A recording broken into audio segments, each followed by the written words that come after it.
Welcome to Pain to Power. I am your host, Maria Cosme, also known as Brown Girl Interrupting, and this is the show where we turn our struggles into our strengths by examining and understanding how pain can actually become our power.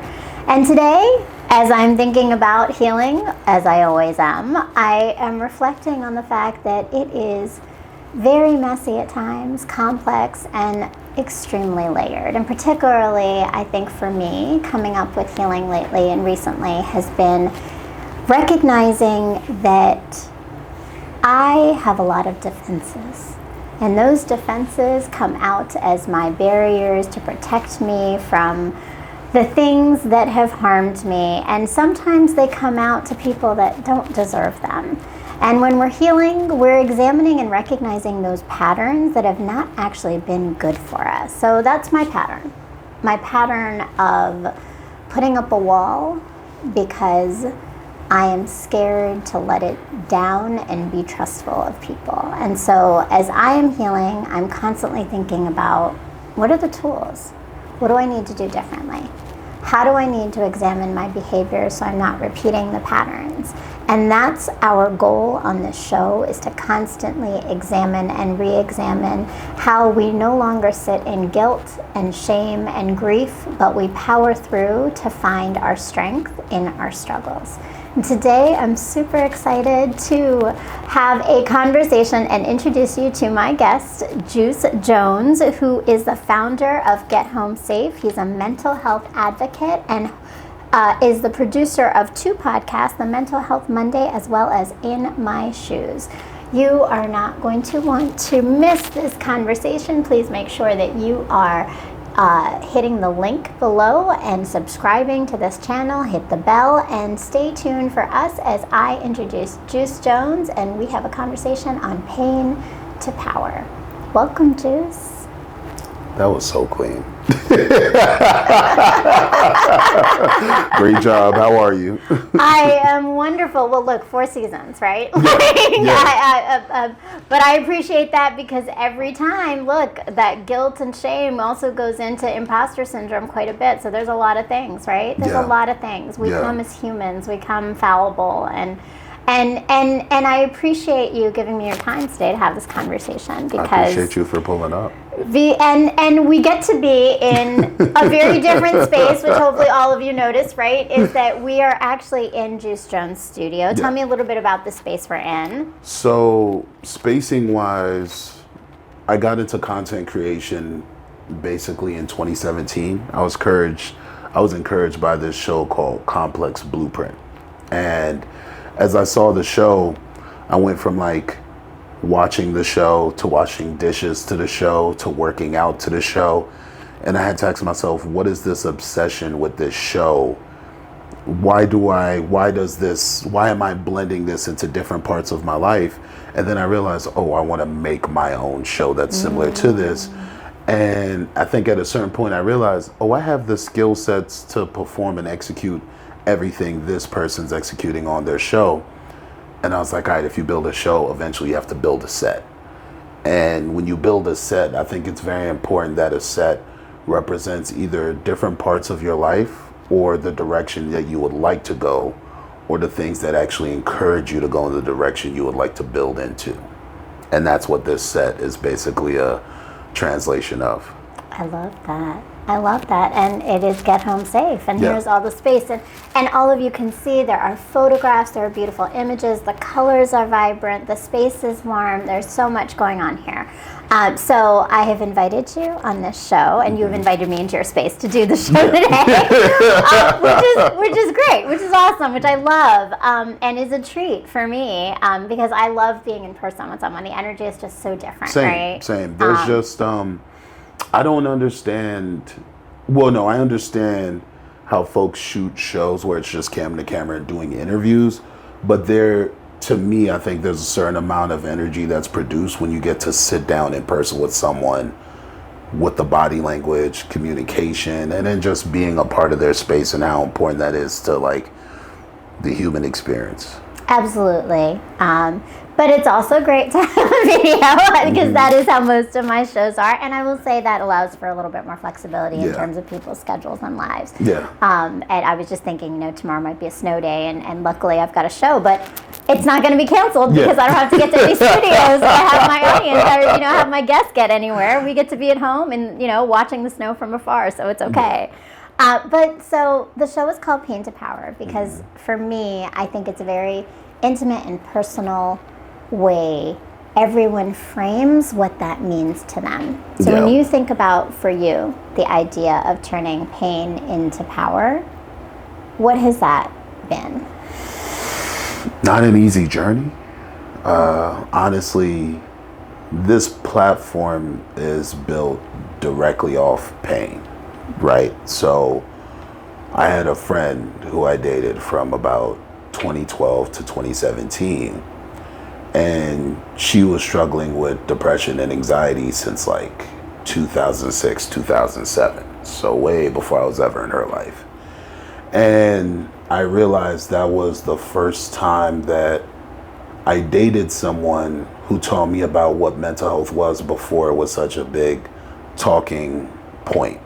I met someone who not only struggled with it, but I remember how the people around her didn't treat her well for folks who were her friends and associates. And I remember thinking, how could someone survive something so painful and have such a bright smile, but still struggle with that experience of what they had gone through?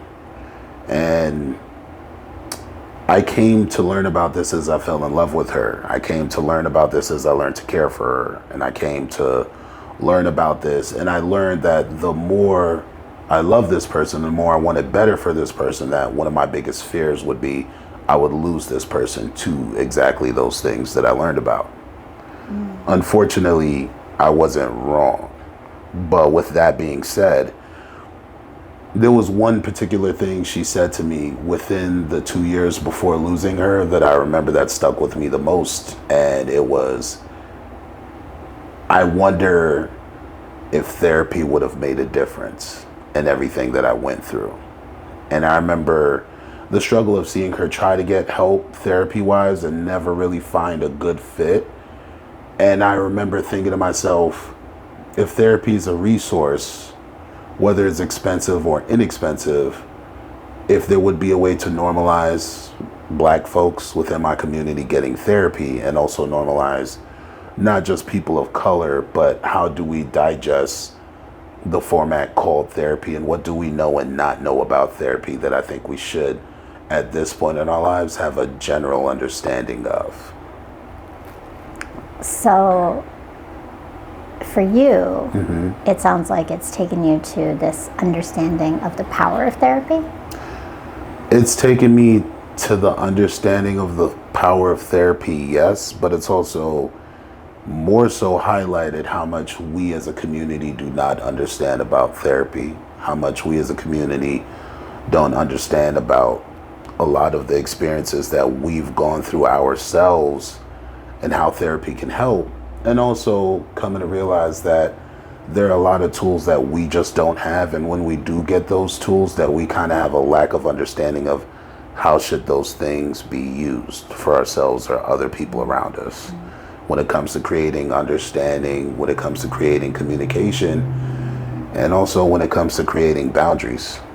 Because whether people love you or not, love doesn't mean they're always going to treat you well. It just means that there's this intense sensation that is directed towards you, and how you handle that really is up to you and what you want, and you understanding what you need as a person.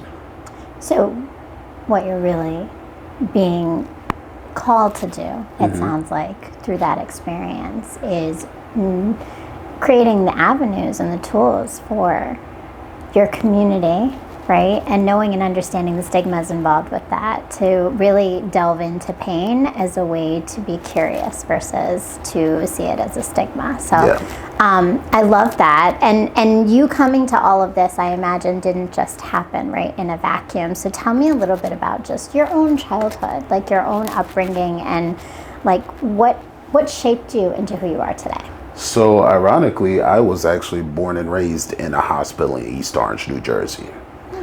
I was a patient advocate all throughout high school before I went to college. And every day before I was a patient advocate, I actually used to go to my mom's job in the afternoons after school just to be at the hospital. So I was always in an environment of seeing what it looks like to care for people. I was always in an environment of seeing what it looks like to have proper boundaries with your patients.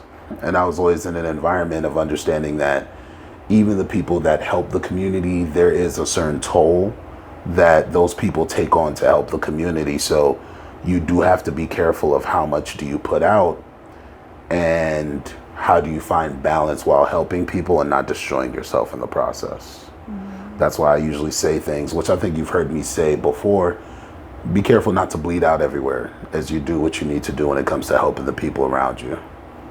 Absolutely, right? You have to take care of yourself and have boundaries, right? We've talked about that before.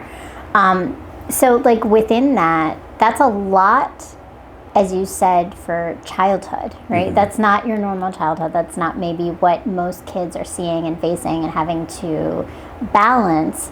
How does that, or how did it impact just your own understanding of self? Like, were there things you discovered about yourself in those environments? My mom always told me that I was a very kind kid, so I need to be careful.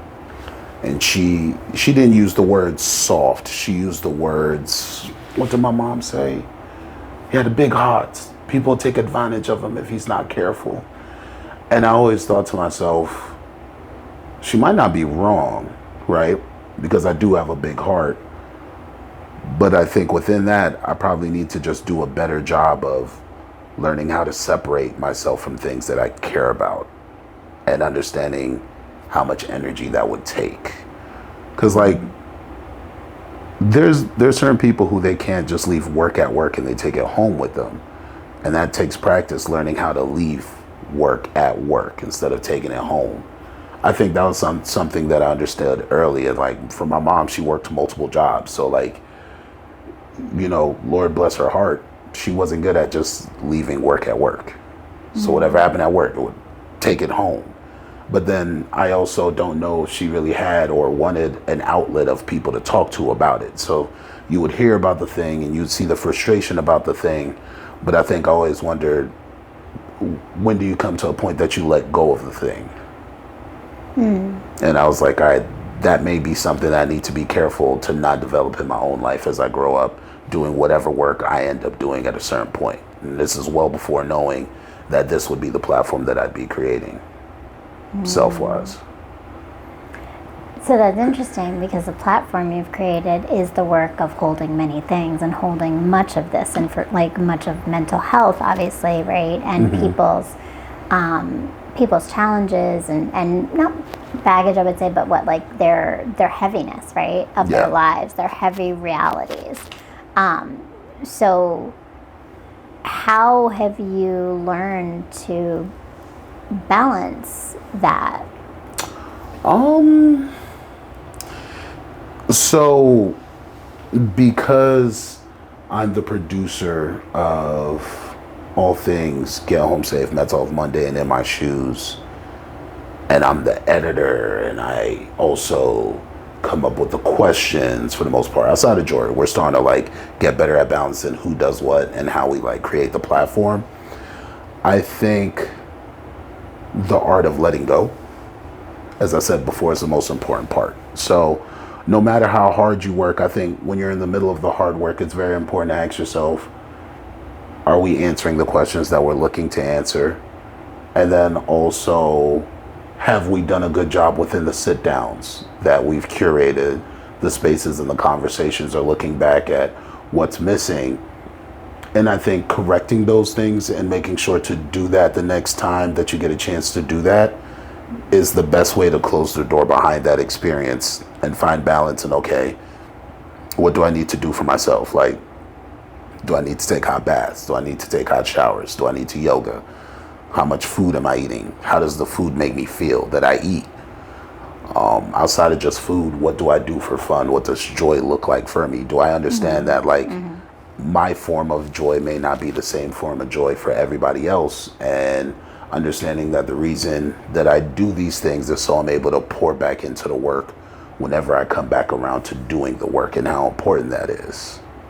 And I think those are things that I think about, and those are things that I hold the people around me to the same standard also. So like, even when it comes to Jory, I'll ask her, hey, did you have breakfast? Hey, did you eat lunch? When's the last time you've paid for one of those massages that you tell me about that you get quarterly? You know, would you want to do that once a month? What's the price on that? Okay, if you can't get one of those, what are you doing for yourself? How was your week? How do you feel about your week? Like, I think you've noticed, usually when we come in, I usually ask either how's your family, how you're doing, or we'll chat a little bit before I start shooting stuff, because even if I have like in mind for an interview or doing work with someone that like, these are questions that are really important, at the end of the day, the person to me is more important than shooting an amazing interview every time. So no matter what, I try to start with the person before we create the product that's put on screen. Mm-hmm. Yeah. And that's important. I mean, I think that goes into the conditions that you're creating, and it connects back to the fact that you are elevating the humanity of people, while also, it sounds like, recognizing your own and putting up your boundaries, like you've said, right? So you've mentioned Jory, but we don't have the context, because not everybody knows your show and knows who that is. Tell me a little bit about who Jory is and what role you two have, like, what's the dynamic that you have in relation to what you've created for mental health? So Jory is my newest friend from 2024. She's the host for Mental Health Monday, because we're two hosts, herself and myself. And she's a doctor. So while doing this advocacy work, it's easy to be me, because I know who I am and I know what my concerns are, and I know the pain that I've seen in the community. But my perspective isn't the most important perspective to what we do for Mental Health Monday. So I wanted to bring on someone who is more professional when it comes to the mental health and medical side, to add towards the show and the discussion points. And I actually came across Jory at an event my boy Kier put together, who's also a therapist in the DMV area. And we just bumped into each other playing Uno. Talked about her being a pediatrician, talked about the work that she wants to do in the community of DC called Raising Risers. And as I heard her talk about what she was passionate about and what she cares about, I realized I think this is someone who would be a great fit for the show that I've created. And this may be the person that I've been looking for to have a very different perspective from what I have when it comes to mental health outreach and what we've done. And this is someone who I enjoy being around, because like, one of my main rules for doing work is, do I like being around you? And that's so important to the work that we do, because like, the work we do when it comes to creation, sitting down with people and talking, it's not always easy. So I think it's very important that you should put people around you who it's just easy to like, it's easy to enjoy being in their space. It's easy to enjoy them being around you and not thinking, how much longer are they going to be here for? And those things I think are really important when it comes to the process of what we do, because for folks like her that are smart, intelligent, funny, and enjoyable to be around, that's one less thing to lift as we figure things out. That's for sure. That's for sure. One less thing to lift is a big one. And that's beautiful, though, that I think you have this beautiful balance, and it sounds like you're bringing experiential knowledge, and she's bringing that technical background knowledge of research-based, like, information, while also, I know, bringing some experiential knowledge herself, having some experiences. So that's important, and I think what you're doing, again, there's so much purpose to it. So tell me about, you talked about your girlfriend being some of the motivation for this, and that you started in your former relationship, right? So when did you decide, I need to start talking about this for others to learn and understand? And what was the thing that got you there? In 2016, So I lost my friend Nisha in 2018. And that was like I don't remember a lot of that year. Because like, that's what pain does to you, and that's what the human brain does to adapt to the pain. And coming out of that pain, or working my way through what I'm not willing to let go, or what I'm willing to part ways with, I had one or two options, and I tell myself this quite often because I'm really good at these things. I could either destroy, right, the people around me out of anger and resentment, or I could create a bridge for other people who've never been here before and give people context clues and hints and information so that they don't end up reliving what I went through personally in my life with losing her and watching someone you love deteriorate in the fashion that it happened, right? So in 2019, I think what was really big was we started this concept called Mental Health Monday. And the concept, this show was originally just a concept about posting on social media. It was mainly through the Instagram platform every Monday. And I just wanted to normalize between me, my friend Coop, and Ryan, which were the original three people I did work with when we started Get Home Safe. Just post about your feelings. Post about how your day is going. How does that make you feel? What are you doing about that? And why are we expressing these feelings? And it had nothing to do with I'm depressed. It had nothing to do with I'm feeling anxiety. I just wanted to normalize people around me talking about their feelings. In 2019, we did about a little under 26 events. And I think, if I'm not mistaken, we got a little bit under 60 people into therapy with the work that we did. Because we also did events like we bring therapists to the function, where we would have parties where like folks would be eating food, dancing, and you would see a line of people shopping for the therapist that we were working with at that time, who was my guy Ryan, that was a part of the platform, Dr. Hip, Christian, and my boy Trey, who I actually still do work with Trey to this day. I actually have a meeting with him after our sit down today. And then in 2020, we all know what happened in 2020. Everybody was behind closed doors. I started making more direct mental health content off of a lot of the stuff that I learned. And what I did was, with that content that I was making on TikTok and Instagram, I actually ran that through a couple of therapists depending on the content that I'm making. I said, hey, is this spot on? Hey, am I educating people correctly? Hey, is there anything that is missing the point? Because I already knew I wanted to make content, but I also was really big on, I'm not trying to produce the content the same as everybody else. There needs to be something that's different, that's distinct about the content that I'm making and the approach. Yeah. And in 2021, ironically, I had a couple of sit downs right before the pandemic hit with Ryan, Dr. Hip, and Christian.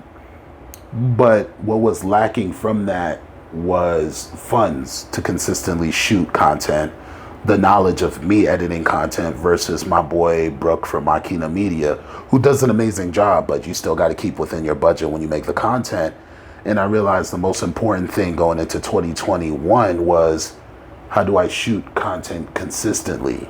And what does that look like? And what do I need, or what can I afford to start bringing the platform of Mental Health Monday to life, and how much work would that take on the back end? And do I have time and focus to work on the consistent part? And then am I willing to grow and correct things as we move forward with this product? And how long am I willing to sit with this experiment? And now we're here. I love that, because what you put out there is the iterations, an evolution of ideas that oftentimes we don't see. Like, we see the end product. Like, people are watching Mental Health Monday now, and you have your YouTube channel and all these things, but nobody knows the background of how many different ways you processed it and how many different things you had to go into to do that. First off, my condolences to you. I appreciate that. That is a lot. And I think, I always say that this pain to power journey in and of itself for everyone is that we make a choice.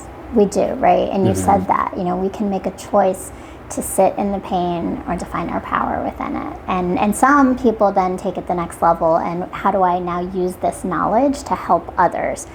So I think that in itself is hugely powerful, and kudos to you for knowing yourself enough to make that decision. I think we don't all know each other, ourselves enough, right? But you mentioned how many different individuals you've been able to direct to therapy, which is huge. And thinking about what we talked about in terms of your desire for this to be a part of the Black community and not a stigma in Black community, tell me how you've overcome that in your process. Like, how have you been able to make it not seem as though this is this taboo conversation, but rather this is a welcome space where people should be seeking it out? So, fun fact, I ran this establishment called Velvet Lounge in 2012. I started working there in 2012, and I became the manager of that establishment on U Street around 2014 forward, right? And even though I was the manager, I always worked at the front door, checking IDs, greeting people, bringing them in. So well before we started the platform called Get Home Safe and the campaign, which was Mental Health Monday, I was already telling people to get home safe for years. And in that community portion of what I was doing job-wise, and I think this is naturally who I've been, I was always asking people about their day. Because I was a patient advocate and I was aware that people would be down or they had a lot going on, I had time in my boredom and being at work to actually listen to what's going on in people's lives, talking them through it.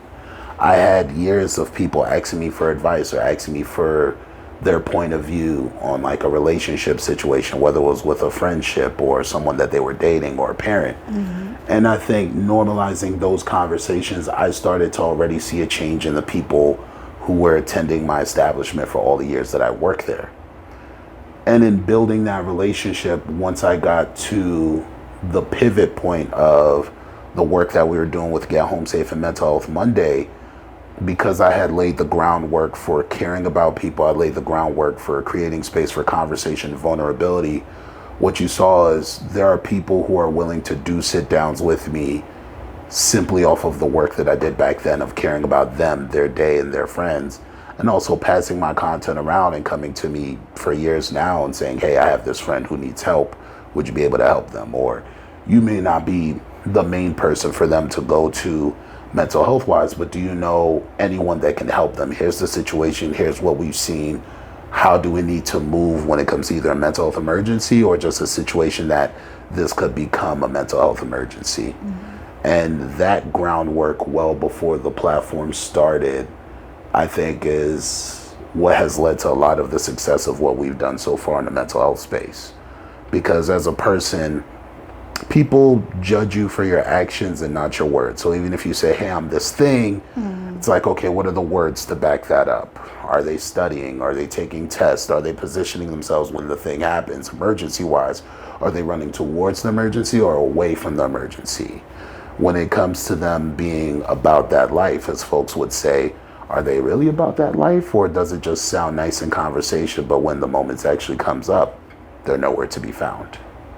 Well, and I think in this area, being from the DC, Maryland, Virginia area, right, there's something about the persona people want people to see and versus the authenticity of showing up as yourself. So it sounds like you you intentionally spend a lot of time just being authentically yourself and building relationships, which creates trust and creates a safe place to be able to open up and for people to be vulnerable.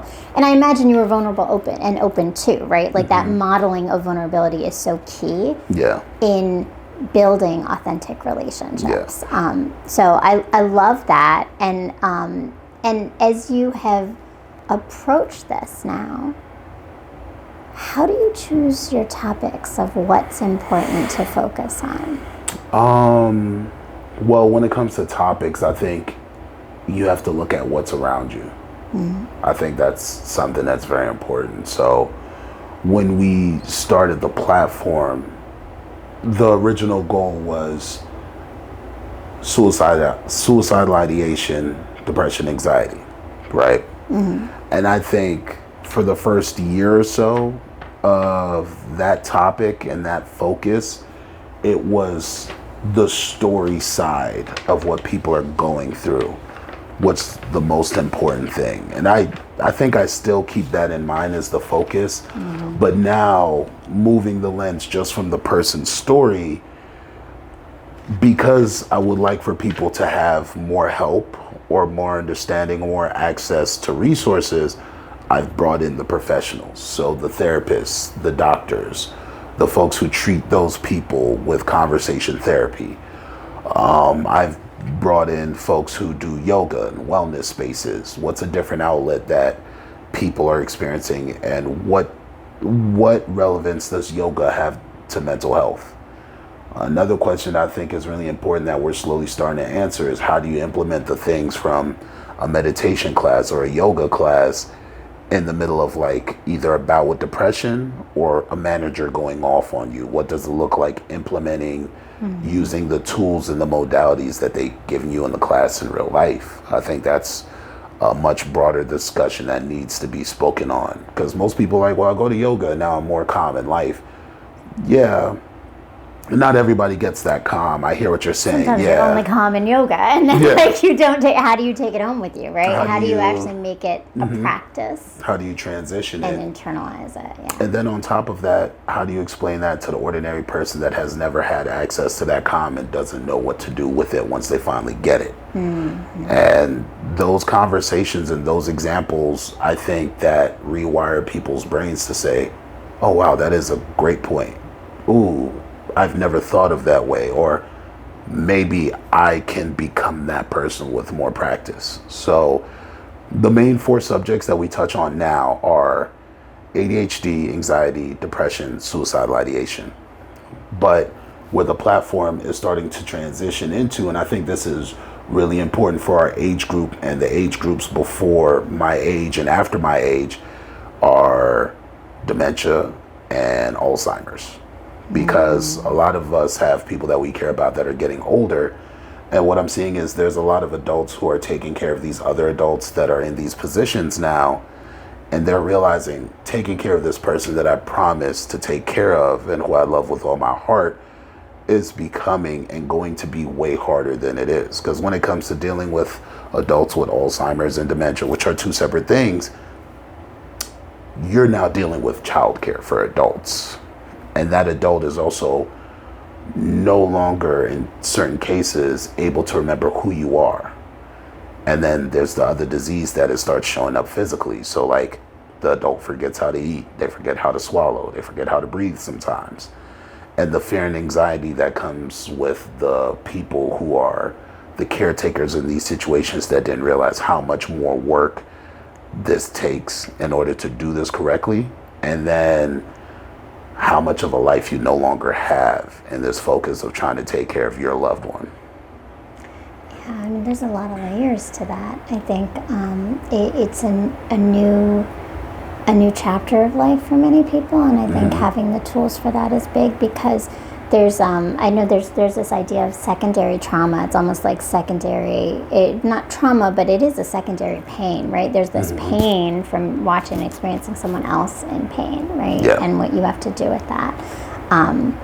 And I love that, and I like that you are focusing again on building people's capacity to understand those pieces of themselves. And also the people around them too. And the people around them. Because there's this assumption with the caretakers that they got it and they're okay. And I did a sit down with my guy Wayne, who's going to be a part of a documentary that hopefully we're able to bring to life at the end of the year. And I just remember hearing his stories about having to go over to Southeast to find his dad, and his dad going down memory lane and being in a different state of mind, and like having to go past folks that were pushing on the block asking about his dad in the middle of the night, and folks saying, oh, you're here for the old man, he's over here, and people helping him, and realizing that there needs to be community in order to do these things when it comes to taking care of these folks. And not only can you not do it on your own, but the people around you who love you, they may have to be willing to figure out, how can I help you or give you a break from what you've promised to do or what you feel burdened to do, and how important those little things are. Yeah. It's a lot of fear and uncertainty. Yeah. And having a community is key. So as you've had all these conversations and you've learned about these different aspects of mental health, what's something that for you, maybe in a conversation you had or an interview you had, where you kind of like had an aha moment for yourself of something that you didn't realize you might have even missed about yourself or your own healing?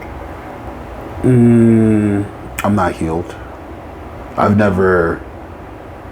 don't think in this journey I viewed myself as someone who is finding healing through helping others. I know that those are usually like stories within the space of folks helping people. I think Get Home Safe and Mental Health Monday has been the journey about everything that I lacked as I tried to help my friend, and my friend tried to help herself, and what we could have done better. But also understanding that I honestly and truly did my best while I was there for her. And I've never really been a person who's trying to find peace. I actually thrive really well in chaos.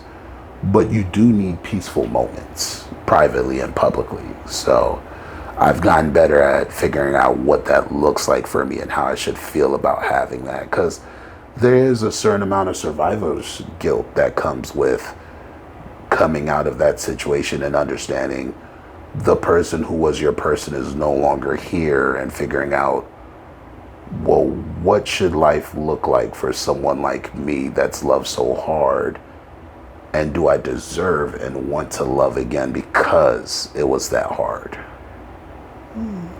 I think that's what I've come to understand about myself so far. It's a heavy thing, though. And that's a hard, like, I think that's a constant. That's a constant thing, I'm sure, that you have to come back to and figure it out in different aspects of life. Because what should life look like means what should joy look like, what should pain look like, what should healing look like, what should grief look like, what should shame look like all of it, right? Every different type. Thinking about that, like, you know, I was talking at the beginning, right, about just my own challenge, and I think for me, I know it's really hard to work through feeling mistrust of things around me, of people, to be honest, people around me, right? When I feel that. And I'm wondering, like, for you, what have you understood just about yourself, and like what's some of those hard places for you to work through? So I think in the last 3 years, a lot of people have been talking about their inner child.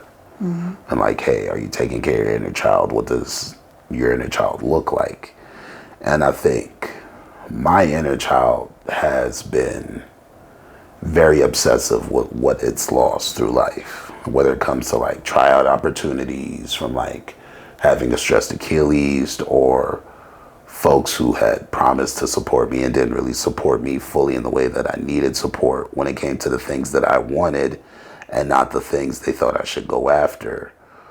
And one of the most major ones to date is the loss of my friend, right? So it's like, when you date someone who you care about, who you see a future with, your mind tends to build a whole world of what will it look like with them. What will our kids look like? What would our families blended together look like? What problems will we run into? What joyous occasions will we have? And I think what our minds like to do is they like to lock in, and they say, that's what we're gonna have, and any other version of that that's not that can't be for us. And then when the world around you changes, as you grow away from what you've gone through and you've learned more about yourself, that inner child is still whispering, but what about the other stuff? And at a certain moment, you really have to sit with that child and let them know there's no more candy in the cupboard. Like, you know how there's stories in our community about the kids complaining, oh, we're hungry, and the mom's like, there's spaghetti in the fridge. That's Right. really how you have to do the inner child sometimes. And I mean, of course, they'll get snacks, they'll get Welchers and juices and every other thing, but your inner child, you're responsible for your inner child. You're also responsible to be very honest with what's left in life now and what you can do with that. And disappointment is, to me, the other end of joy. And you need both of those things to be able to appreciate other things in life. Because I don't think I took a lot of everything for granted. I always, like, the fears of things that I had, like when things hit the fan, I wasn't shocked. I was more disappointed when things would happen. And I think that says a lot about just how dire the situation and the reality was for me that I probably had accepted a long time ago before getting to this point. So there's still a lot of wounds to take care of, don't get me wrong, but I'm doing a really good job of figuring out what are my feelings on things, surrounding myself with the right people. That's actually been one of the most important things. And then understanding, what am I willing to deal with now that I understand the pain that I have with me, and am I willing to put the pain into other places? So I think a lot of the pouring of the energy that I put in the platform is repurposing that pain into power, and then understanding that even though you have repurposed the pain to power, the power doesn't have to rule who you are or what it is that you do. So there's a certain amount of, you have to be willing to let go of what you've empowered and understand that no longer belongs to you, especially when it comes to public opinion, what people have learned and how they feel about what I've done so far too. I try not to take things personal, even though it's like, I'm an artist, I'm sensitive about the stuff that I do. Yeah, but I'm also a person, and I take naps, and I have no issue with not answering my phone if this is a bit too much for me, and then figuring it out a couple of days later and hopefully coming with the correct apology. So there's a lot of understanding your inner self, but inner child, it sounds like. And then, but it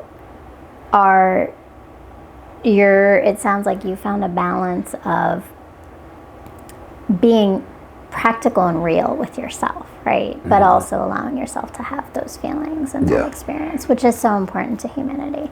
And for yourself, right? Like, you just need that.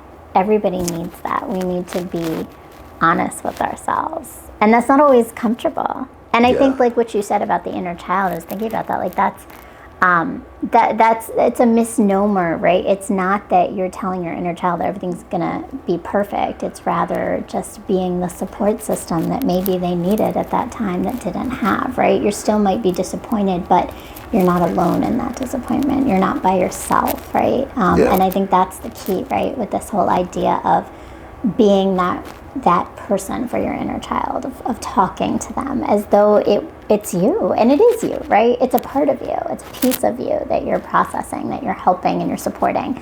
And it does help you in the end.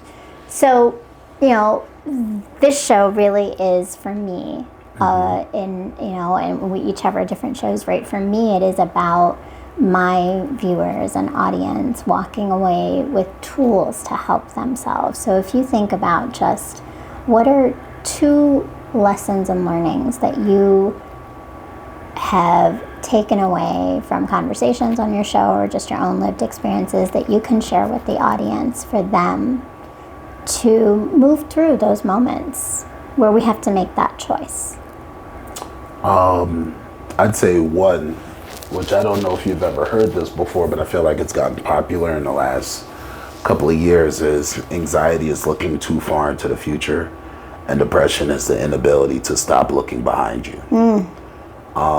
And the reason those 2 lessons are important is because when anxiety and depression happens, for the general person that hasn't experienced it before, I think those are 2 products of mental health that a lot of us willingly give ourselves to, right? And I think acceptance is really important when it comes to dealing with anxiety or dealing with depression, and understanding that you're the source of what's going on. But while understanding that you're the source of what's going on, or not understanding the outside triggers that are leading to what's going on, understanding that these things are a part of you. And when it comes to depression, anxiety, or when it comes to being angry or sad, that you'd be better off accepting that part of yourself for what it is and learn to love that part of yourself versus pushing it away and trying to treat it as something, I need to get rid of this thing. And it's like, that thing was always there. You're just now aware of it and what it affects and who it affects. And it's like, when it comes to the concept of mental health, media-wise, there's such a negative connotation with mental health itself. And mental health is the existence of what part of the spectrum are you on? Are you happy? Are you sad? What's the measure of that? What does that look like for you? And how do you get back to that? And do you understand what steps you took or what environment you were in that led you to that side of things?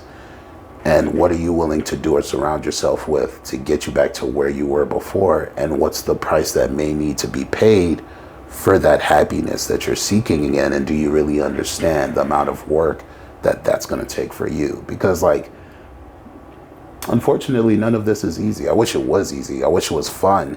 But I do a great job of trying to make it enjoyable as I'm on the way getting back to where I would like to be. That's important. Acceptance. Right? So much of it is acceptance, and I appreciate that, and those are good tools. I just walked away thinking about anxiety and depression differently, which I appreciate, because that's the purpose, right? It's reframing things sometimes, and it's also looking at things as they are, not what you want them to be. So that it's all part of us finding our, I don't know if it's happiness as much as it's peace. I really do think it's peace. Happiness is fleeting. Peace can also be fleeting, but peace is the one thing that you can always bring yourself back to if you have the tools to do it. So hopefully everybody's taken away some tools to be able to do that through Juice's conversations today. And you have some projects coming up. Let's do a quick conversation. Just tell us, you have a documentary. Give us a little bit of a quick synopsis of what that is and when maybe we might see it. So I have a documentary that I'm working on with a couple of my boys, between Wayne and my guy Brooke from Makina Media. And what we're looking to do is we'd like to create a documentary on dementia and Alzheimer's, but the focus is going to be the caretakers in those space. So the family members of the people that are taking care of those folks, and also the folks who professionally take care of those folks on the medical side. And what it's meant to highlight is, I think that's a part of the population that is often forgotten or taken for granted. And why is that? Why do we think the way that we think? Why do we just think to ourselves, ooh, they got it? What are we missing from their experience of dealing with someone who has Alzheimer's and dementia? And how do we highlight these things? In this documentary, we're going to figure out, how do you create emotion where the average person who's never had this experience can relate to what you're dealing with an adult who's slowly losing their facilities, slowly losing who they are. How do you deal with the betrayal of life taking away the memories that you've created with this person? And what does that do to these peoples who are caretakers in this space, as some of them lose their loved one physically and someone lose their loved ones spiritually and mentally? And what does that look like? And what is that toll? And what can and should we do as a community that may be around these people? Personally, in my life, I have a couple of folks in my other family here that they're dealing with that, literally. And I remember hearing about that for about the last 5 years and seeing it play out. And now someone who I've grown close to over the last 2012 to present, they're going through that, and they haven't forgotten me yet, but I don't think I'm ready for when that happens or what that's going to look like. And I don't want to make space for it, but life is going to run its race. But at the same time, preparation is the key, right? Yeah. Like knowing what it makes it a little less heavy, a little less hard. Not completely, and nothing is ever gone, right? Yeah. That's really a powerful topic, and I think a really great way to capture the stories that aren't as much told when it comes to that journey of experiencing Alzheimer's and dementia. Yeah. So thank you. And you also have, of course, Mental Health Mondays. Please go follow Juice Jones on Juice Jones Creates. He's got the YouTube channel. He's on Instagram, TikTok still. TikTok still, yeah. TikTok still. Yeah. Juice Jones Creates. That's where you're going to go. And make sure you follow me. I'm Brown Girl Interrupting. And every Sunday at 8 p.m. Eastern Standard Time, you will see me here on Pain to Power, featuring different guests talking about the journey of turning our struggles into strength. So make sure that you subscribe, hit the bell, and add your comment of anything that connected with you as we had our conversation today. And pass this along, because the goal is for us to be healing in community, to find those moments and things about ourselves that we need to accept, but also examine and shift when necessary. So thank you for joining us. Thank you, Juice, for your time. Appreciate you. Thank you for having me. And please make sure that you follow us both and subscribe and stay with us on this journey of Pain to Power. Peace, love, and light. Great job. Thank you.